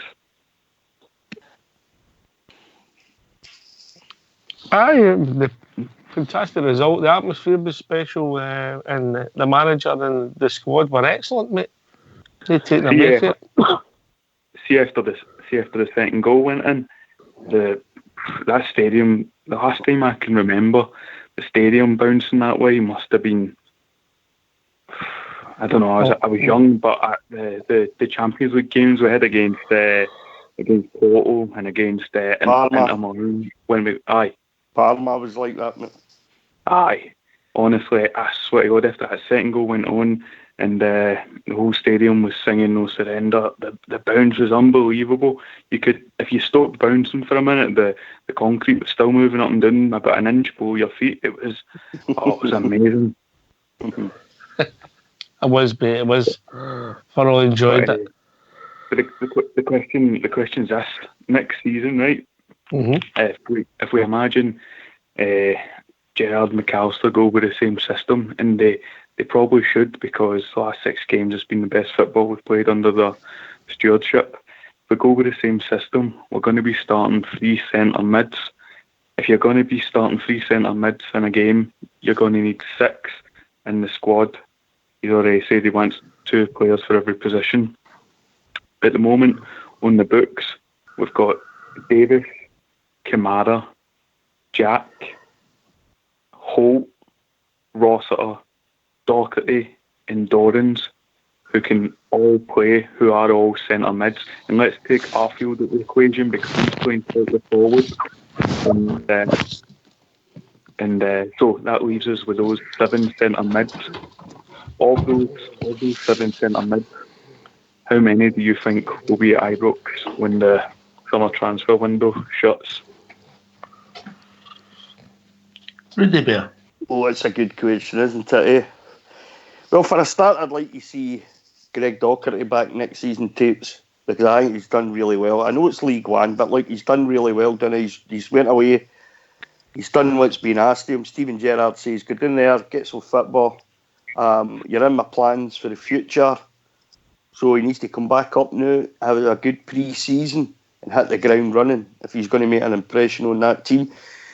Wee Rossiter, apparently as well, has done so well down there with Bury. He's banged in a few crackers, and he's had man of the match awards and all sorts. If he can stay fit, is there a possibility he could break into that team? Remains to be seen. But it depends on what happens in the summer, though, doesn't it? Has Stephen Gerrard and Mark Allen got their eye on another midfielder or two? I've heard a big rumour about somebody that works at Ibrox. And I'm not wanting to say who the boy is or anything because he's my mate. But he was talking to me last week about somebody, and honestly, if we get this guy that he's talking about, that this huge rumour circling around about Ibrox just now about this guy, he'll walk straight into that team. Straight into the team. He'll be the first name in the team sheet every week, in my opinion. Is that the guy whose contract's coming to an end at Liverpool? Yep. He'll walk straight into that team. So can I ask a question? See the guy. It's been rumoured. Is he? So I assume that by what you're saying, he's a centre mid. Is he maybe a number 10? If you know what I mean? Because I feel as though excellent. Because I feel as though all the centre mids we have at the moment, they're all kind of either true centre mids or defensive centre mids. It's not really like an attacking centre mid. Yeah. So as I was saying, tapes, as far as I'm concerned, it remains to be seen what happens in the summer. As far as the likes of Greg Doherty and Jordan Rossiter, Holt will be away. I don't think you'll see Holt again after summer. Holt will be gone because he's not got a hope in hell of getting into that midfield anymore. He's not got a hope in hell now, and depending on what happens in the summer, it puts him even further out of the picture. So I reckon he'll be gone. We hope. But as far as Rossiter and Doherty go, I think we need to wait and see what happens in the summer. What about Dorrans? What do you think the future holds for him? The thing about Dorrans is people like him, if they get in the team and they play well, they might stay in it, but they've got to get in the team to get a chance. Out there. That's right. Dorrans, I quite like Dorrans, but I don't know if he's up to it. I'll be honest with you. I don't know. No, fitness-wise, I'm talking about. He's up to it skill-wise, but I don't know if he's up to it fitness-wise because the style of football we're playing at the moment. What I've seen him, the brief time I've seen him, this style of football will not suit him. It just won't. He's not fit enough for it. Hawks, can I come in there? Aye, of course you can. If Stevie G's telling us he's looking for 3 or 4 real quality players, the midfield that started in that game on Sunday, if he's bringing in what he thinks he's wanting to bring in, then very few of that midfield will be playing. That's fact, because the guys he's talking about is at least two midfield players. That only leaves at 1 basic. The other guys will be in our squad and will be on the bench, but that's not who he's looking to start with next season. Definitely no. He's looking for better quality, and that means, as Rudy says there, if it's anything like what we've all heard, if it's a James Milner or something like that, I don't see James Milner coming, but if it was the likes of him, then he's an automatic starter. If that's the kind of quality that Stevie G's looking at and thinking about, talking about 2 and 3 players, then they 2 or 3 players are starting in our first 11. So it means there's 2 or 3 no starting. That's what he's talking about when he's saying quality. He's not talking about somebody coming in and sitting in the bench for a few weeks.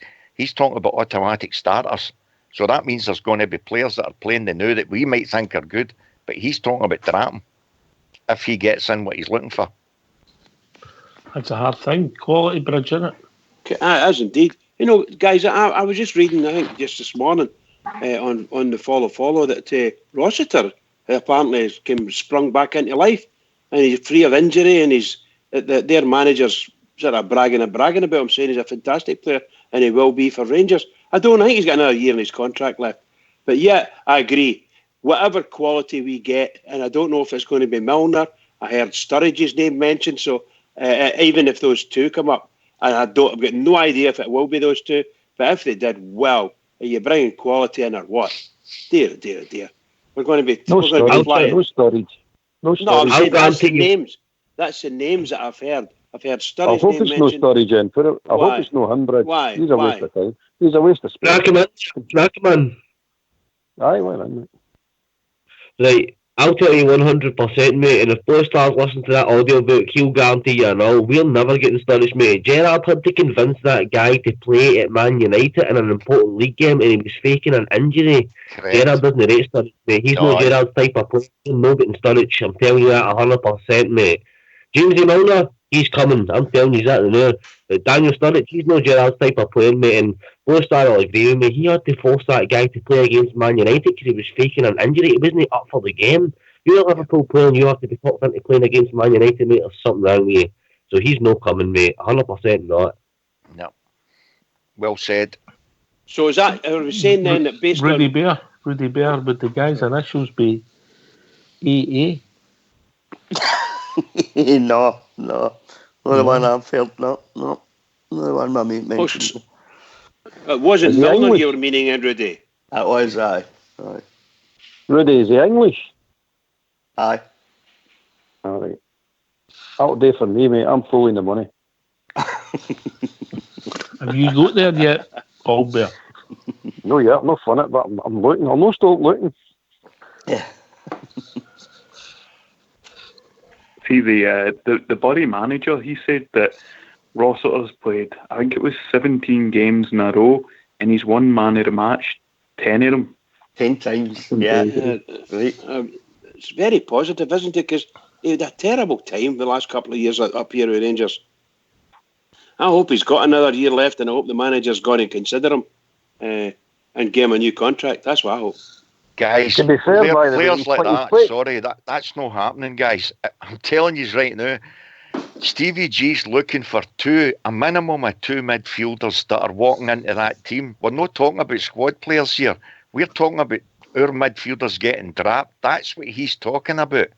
So whether it's Arfield, whether it's Stephen Davis, they guys won't be getting games. They'll be filler inners. They'll be sitting in benches if they get in the squad at all.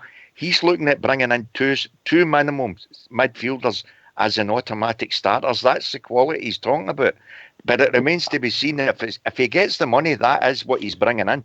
Are you including Arfield in the midfield? Are you including Arfield in the midfield? Aye, of course I am. Aye. The reason I'm saying that is because those stories that were going about that there's a couple of teams been looking at Arfield and going to put a bid in for him. So you should know what's going to happen there, do you? This is what I'm saying. If you're talking about Arfield, you're talking about Stephen Davis, who's 30 odds. Yeah. You're looking at players. Guys, I'm telling you now, they players have done us a turn. Of course, they've changed the game around for us. But that's not what Stevie G's looking for. When he's mentioning that word quality, and that's why Defoe was coming out in those pressers and telling the Rangers fans they should be very excited, because he was told in no uncertain terms, and that's one of the reasons she came up, because he was told there was a far higher class of player coming in, and that's exactly what he's looking at. Where are you hearing Gerrard said he's getting two centre midfielders? Well, the two centre midfielders is in his pressers, because he said he reckoned his midfield still weren't strong enough. He said they had a lot of players, he says, but a lot of them weren't up to the standards. So that's what he's talking about. That's what he tells you in his audiobooks. When he's talking about his engine room, he's talking about he wants 3 and 4 players in there that he knows that he can trust. And at the moment, he's got a nucleus of players he can trust in our team. But he's told us point blank, he's bringing in 2 and 3 players that are quality. That's what he's looking at. Aye, for the last Dublin party, he was saying as well, mate, wasn't he?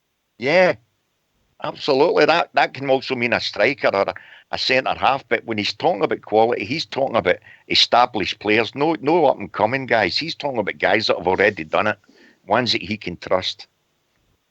I don't Gary see Cahill, Kamara or David Davis being Milner, dropped next season. I see Kamara and Davis being mainstays in the team next season. No, I don't. Not if he gets what he wants in.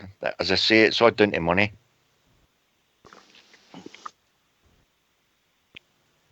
I don't quite care as long as we win every week. That's exactly it, is it? And that's it. Absolutely. But I mean, Stephen Davis's quality written all the way through him. We've seen that. Kamara, we've talked about him saying so these two guys are definitely going to be there or thereabouts in the team.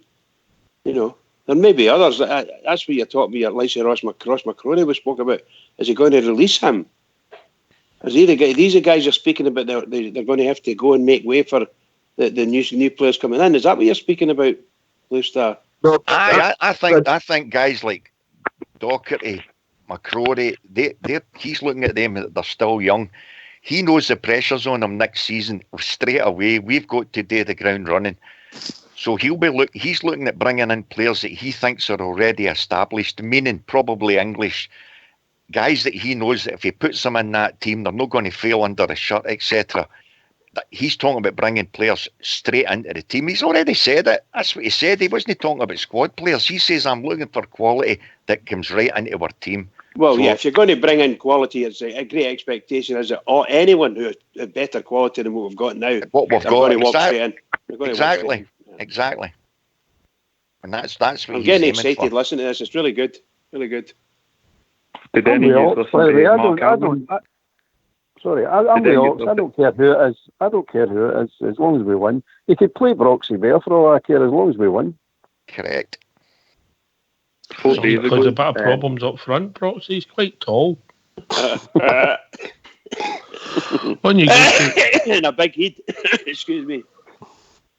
On Rangers TV 4 days ago, there was a 14-minute interview with Mark Allen, and there was a couple of minutes, 2-3 minutes of it, where he spoke about next season's transfer policy, and Mark Allen's reiterated what Gerrard said, that the signings that they'll be making next season, there'll be upgrades on the players that we have in the team at the moment.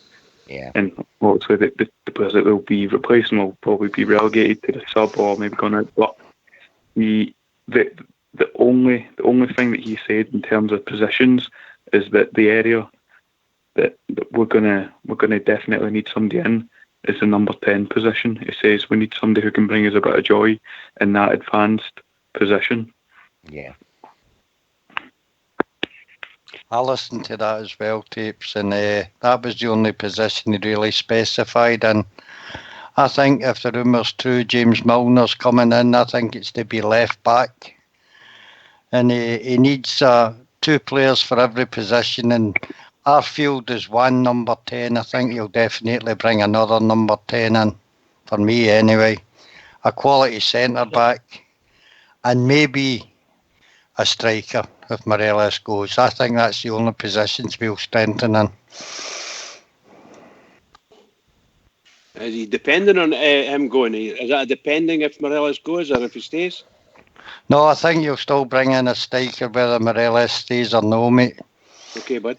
You need to remember Defoe's contract is only for another year. And I think you would need to bring in, whether it's a younger striker or no, again, if Morelos goes or stays, there'll be somebody to cover the 2 up front, because Lafferty will go. Yeah. I think Gresda will go. Koulibaly will be away. I think Andy Halliday, although we all seem to like Andy now, I think his place at Ibrox is under threat now as well. Well, I think, to be perfectly honest, following on from what the boys have been saying, we've said it before ourselves. If you're going to bring in better quality than we've got, then they're automatically going to replace someone. And whoever it is, it's at the bottom of that quality queue, they've got to go. Unless we've got to pay them extra wages, But I don't know where, in the ladder of quality, I don't know where Andy Halliday fits.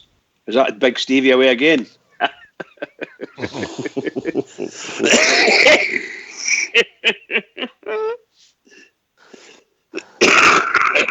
Excuse me. Brilliant, isn't it? But well, I think you need to keep one of the Halliday, but hardest things we've got is getting rid of players, moving them on. Because they'll be on decent contracts, they'll know why to move. Yeah, especially young ones, Ox. Aye. If they're on 5 to 7 grand or something like that, there's no many teams, unless it's big English teams, that'll pay anything like that. Certainly not in Scotland anyway. We'll take Candace. I think Candace has got another year to go. I think, without checking it out. Aye, he has, Ox, I think. Yeah, another year. I think he'll be surplus to requirements, in my opinion. So will Macaulay. Macaulay will go as well. He'll go and all, but there's another one. Koulibaly's away, Worrell's away. You know, when you start looking at it like that, Ox, you know, if you start looking at the loans and stuff, you know, and, you know, wee Jason Holt will be away. I don't think Candace will be here after the summer. I think we'll sell Alfredo if we get a big bid in for him, if the money's too good. Don't want to see him go. I'd love him to stay. But if he gets a big bid in, you know, if it's funny money, some of the, you know, offers that's been talked about recently, between 15 and 20 million, I think he'll go, unfortunately. You know, so when you start looking at it like that, you know, that's a fair chunk off the wage bill right there. So it is. Yeah. Aye, well, as I say, somebody like Candace, you might have to pay off his wages to get him off the books, you know, for the year. Yeah. But that's a hit you've got to take. I think Candace, I like him. I think he's been a decent performer for his Ox, you know. But I think he's looked tired recently though this season, you know, and I don't think he's been that effective at times this season. So I don't know. Would it be worthwhile letting him run his contract, keeping him, you know, until he get another year to the end of his contract? He would certainly need to up his game next season, because his performances this season haven't been great at times, you know. I mean, he's put in some good performances, but not anywhere near as consistent as he should be at Rangers. So maybe Steven Gerrard just looked to let him go come the summer, because, you know, with the boy coming in for Kilmarnock, Jordan Jones coming in, Jake Hasty coming in, he's got Murphy back, you know, Jamie Murphy will be back. Hopefully Ryan Kent will still be there in one form or another. You know, so looking at Candace, I think he maybe just think, I think to let the wee man go now, you know. I think Candace is vital for certain games that will feature in next season. Like, I think his best games this season came in Europe, because he's so industrious and he's so willing to run back. He's tenacious. There's going to be games next season in Europe where something that we're not used to really in Scotland, where we're going to be under the cosh, and he's an absolute lifesaver when you're under the cosh, because how many wingers do you know who they can't be arsed tracking back, or they're too lightweight, you know what I mean? Whereas he's solid, he enjoys actually the battle chasing back. So I think he's a brilliant player for certain games, but I think if we're going to be picking up 55 next season, I think we're going to need a player who's a bit extra special when it comes to the crunch and you need to put the ball into the box, because that's kind of where he's let us down in the games where we've got the lion's share of possession and we're getting the chances. He's just not delivering the amount of assists that we need if we want to win the league. That's right. Yeah, I agree with you, Tapes.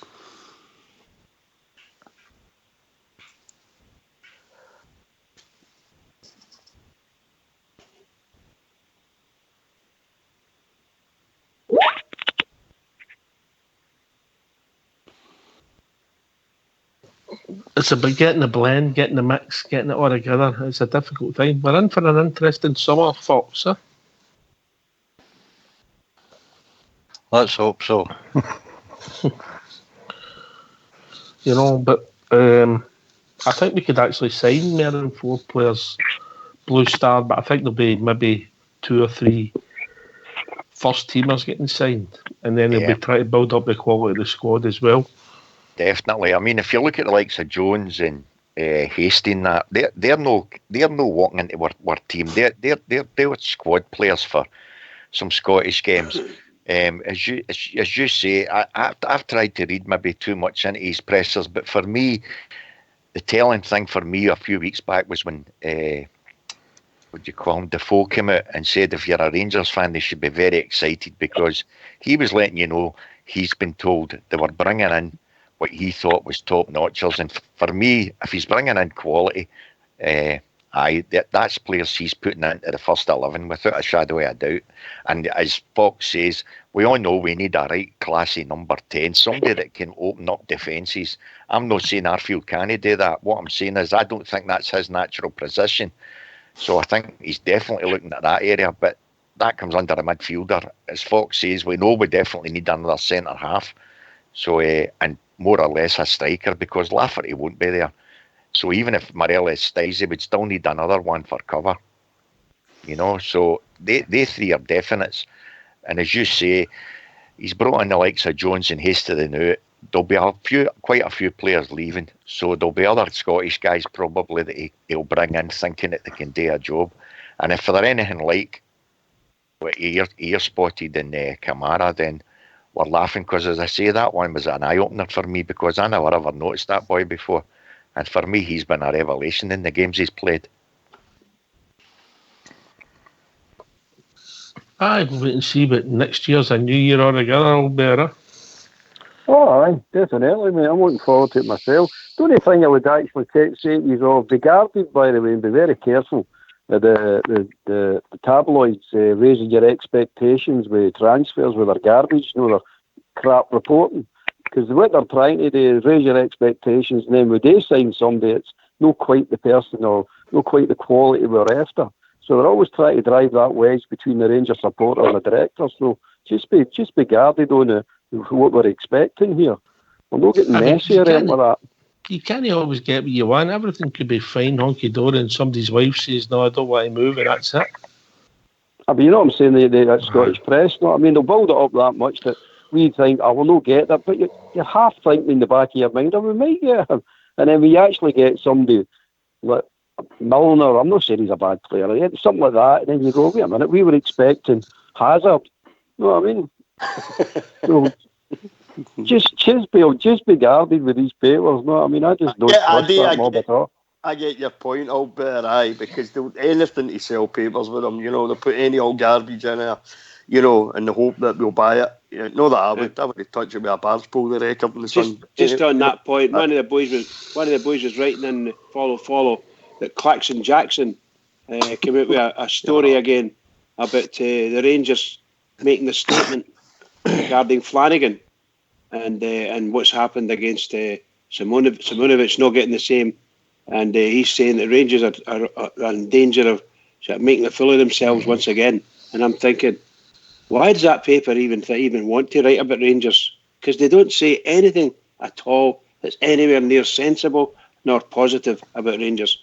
Why do they want to write these? Is that Keith Jackass? Keith Jackson, yeah, Claxon Jackson. It's laughable. Bridge, man. This is a guy. Of course it is, absolutely. He was talking about wealth off the scale, wasn't he? He's a head case. Man. He's a moron. As Albert says, they're just trying to find a way of niggling and driving wedges between the club and the fans. Before, I think 2 weeks ago, they started talking about, these Dave King's just saying this, whatever Dave King said, just to sell the season tickets. Well, hold on. And maybe we can't sell season tickets. Maybe Rangers fans don't want to go and see Rangers. Maybe that's what they're meaning. Have we sold season tickets? Well, you better believe we have. They're just rubbish. They're just rubbish. A wee bit of jealousy, I think, Albert. Oh, definitely, mate. Definitely. I mean, that's what 35,000 as Bridge said. That's what we were writing, yeah.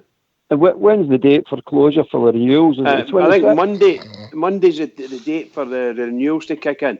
For the renewal ending. And if you don't get to the 45, then you've got your waiting list to buy the rest. I mean, it's fantastic. Well, I think it's 10,000 waiting, and a lot of them will be guys waiting to change their seat, So it's 13,000 now, Bridgeman. What's that? 13,000 now, the waiting list. Well, okay, so I can't remember how many it is, but all I'm meaning is that a lot of them will be guys that want to change their seat because you just. There must be 13,001, Rudy, because my nephew went on the day. Well, there you go. It's building all the time. If whomever it is that said it in the ticket office and told the guy that they've sold 35, there's been 35,000 renewed now. But that's just fantastic because you've got till the end of July or whatever it is before the season tickets finish selling. I think this time it's the renewals, and that cuts off on Monday, and then it goes on to then they'll open up in a couple of weeks' time. They'll open up for sales, so that'll be fantastic. We'll get our 46,000 again this year. So much for Dave King having to push a ticket season. That's what I'm saying. I know we need somebody. Just they need to sell the tickets. Usual garbage. I just want them to stop writing about Rangers. Sorry. The best garbage I heard was that Michael Stewart talking about when Dave King came out with that statement. He's saying he's insulting the Rangers the Rangers supporters' intelligence by coming out with that. It's only to sell season tickets, and I'm thinking to myself, no, you're insulting the Rangers' intelligence, supposed intelligence, if you don't think we can work that out for ourselves. I mean, what they own. Definitely snort stuff before they go on that programme, by the way. They've got Albert, these people, a lot of these people, not all of them, obviously, but I would suggest the vast majority of Rangers fans absolutely can't stand Michael Stewart, the boy Thompson, Hutton, Hartson, all the rest of them. Can't stand any of them, got to say, but they're consistently saying things obviously negative against Rangers, and nobody understands why. No Rangers fans wants to read about them, talk about them. You know what I mean? There's just hatred and bigotry with them. Just hatred and bigotry. Lads, I'm gonna shoot. It was a pleasure. What happened to Ulster Bear? By the way, I've not heard him on the show for a while. I don't want to go into too much online, mate. Ulster Bear's fine, mate. Still speak to him. He's just dealing with some personal stuff at the minute, and hopefully we'll be back ASAP, mate. Aye, good man. Let him know I was asking for him. But again, they bother. He still listens. These are the hardest workers in the Rangers fans community. So keep it up. All right, thanks very much, mate. But we wouldn't have a show if it wasn't for guys like yourself, mate. All the best, boys. Cheers, mate. Cheers, mate. Oh, it's the lobby's going nuts. They're saying you have to mute the guy that's lying sleeping. I'm trying to work out who it is, but it's every time Big Stevie.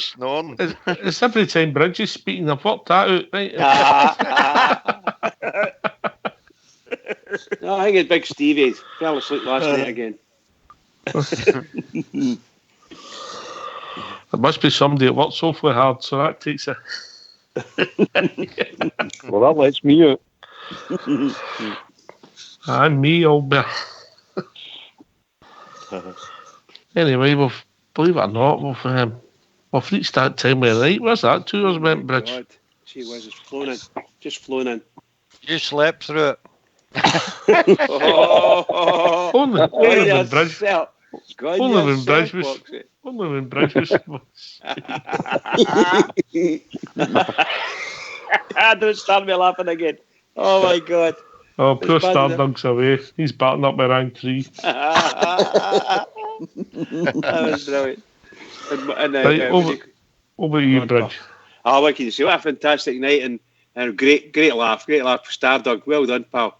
Took it like a man as well. Can I just say to all the Rangers fans all over the world, and particularly Rangers fans on here on Rangers Radio, every single one is, please keep it going for the Rangers, because we need it. Keep it going.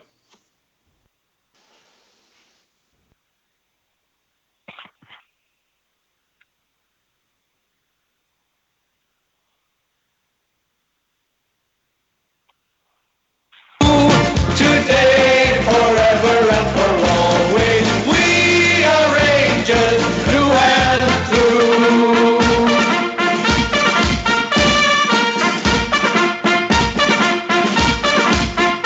Well, the legends come and the legends go, but Rangers live on just the same. For a new one's born when the blue shirts won, and we all remember their name. We are the legendary Rangers. We wear the legendary blue. Today, forever and for always, we are Rangers through and through. And there is no doubt what we're all about when we face the world and say, bring it on some more, 'cause you know for sure that we don't